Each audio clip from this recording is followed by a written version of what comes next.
Hey everybody, this is OTC. I trade with Bear Bull Traders Community, and we're going to do a quick recap on my failed opening range break trade on ABT. So before we jump into the trade, the reason I was bullish for a break to a higher price on this stock was because they got multiple upgrades, analyst upgrades, and then also they got FDA approval of a rapid COVID test.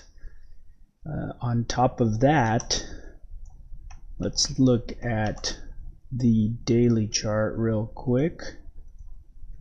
You can see here that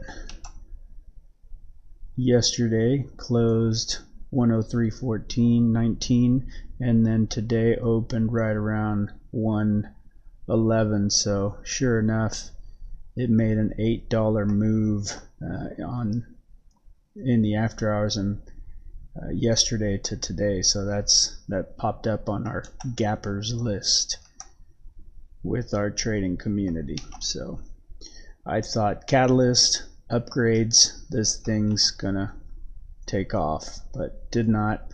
And in hindsight, probably one of the reasons it did not take off and why I took limited amount of shares on this trade is because it's a NYSE stock. So in my opinion and my experience, NYSE stocks tend to be, we'll use that term, manipulated a little more than most. The market makers have a little more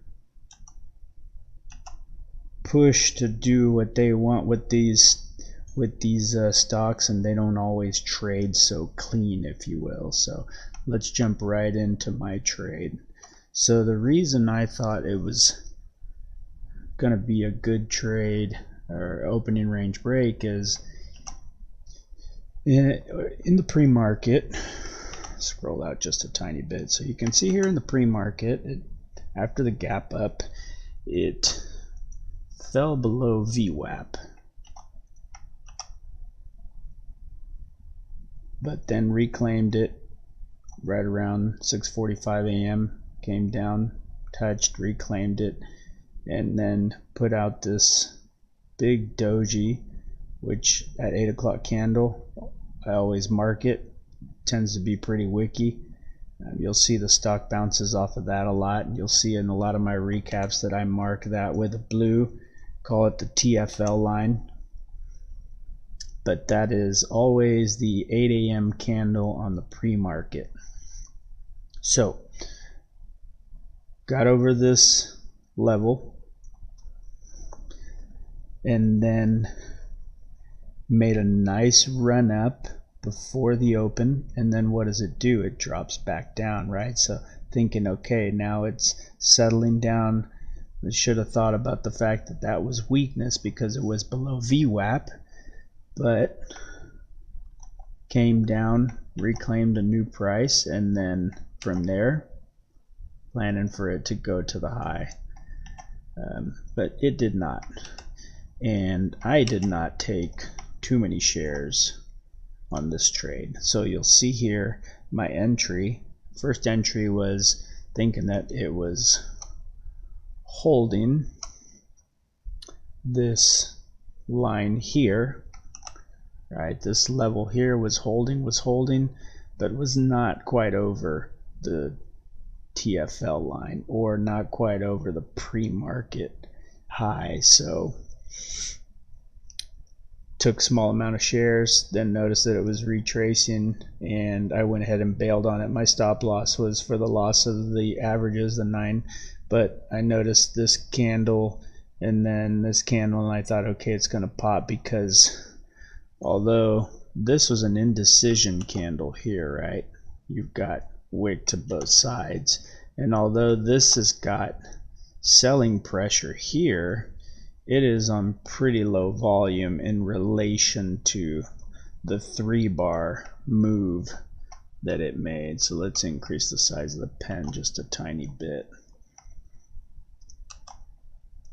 And then I took a small entry here holding this because this candle here, like I mentioned, was low volume. it's the in between. We'll go back to the thinner pen, and I bailed on it. So sure enough, came back down, looked like it was testing this 100, was holding two of my important levels, right? This TFL line, and then on the 5 holding a strong average, which is a 100 SMA. So on the bounce back, this candle got engulfed, but on the bounce back, it popped back up above it and closed above the low of this candle. So I took a small entry there, then it came down and tested, and I thought, okay, let me just get my entry down here before it comes back up and pops above the 100 SMA. But I didn't want to take too premature of an entry, so I took it on this candle here, came up, got above VWAP, and then came down, and I was already in my position. So at that point, just kind of waiting it out. My stop loss was down here for the loss of pre-market low, which is this one. So I gave it quite a bit of room, and actually set this trade, set the stop loss, set a couple of range orders, and then went off to trade something else. Well, sure enough, in hindsight, I recognized that the SPY was what was causing it to do all this.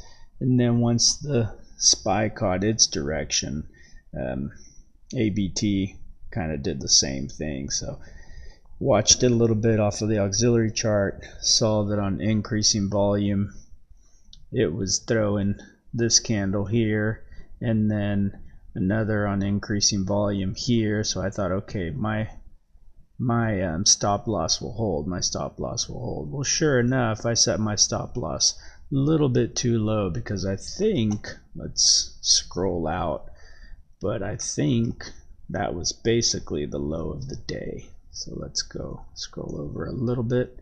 Yeah, sure enough. So not a bad trade, not a bad stop loss, but look at that. I got wicked out by mine. My stop loss was 109.65. The bottom of this wick is 109.50, so another 65.50, that would be 14 cents.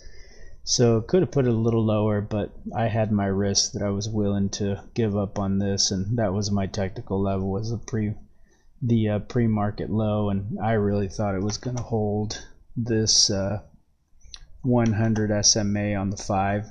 Did not, and after I saw this hold here, I really thought it was going to hold, because then it popped above VWAP.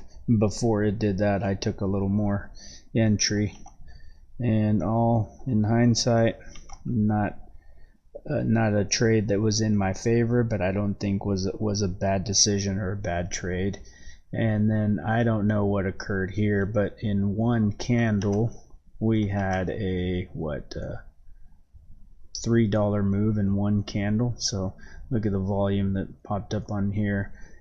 I was not trading at this hour, had to take off and take care of some other matters, but sure enough, it did go a little higher. But overall, you saw with that daily chart I showed, you just had a doji for the day. So some bigger forces than us retail traders were planning on keeping this stock at that price level until another day, when it either makes a move back and claims this gap or goes higher. But I definitely thought that with big catalyst on COVID tests and FDA approval and several analyst upgrades, that ABT would make a nice opening range break. Did not. On to the next trade. So that is my trade recap for ABT. Appreciate you guys listening. Thanks so much. Bye bye.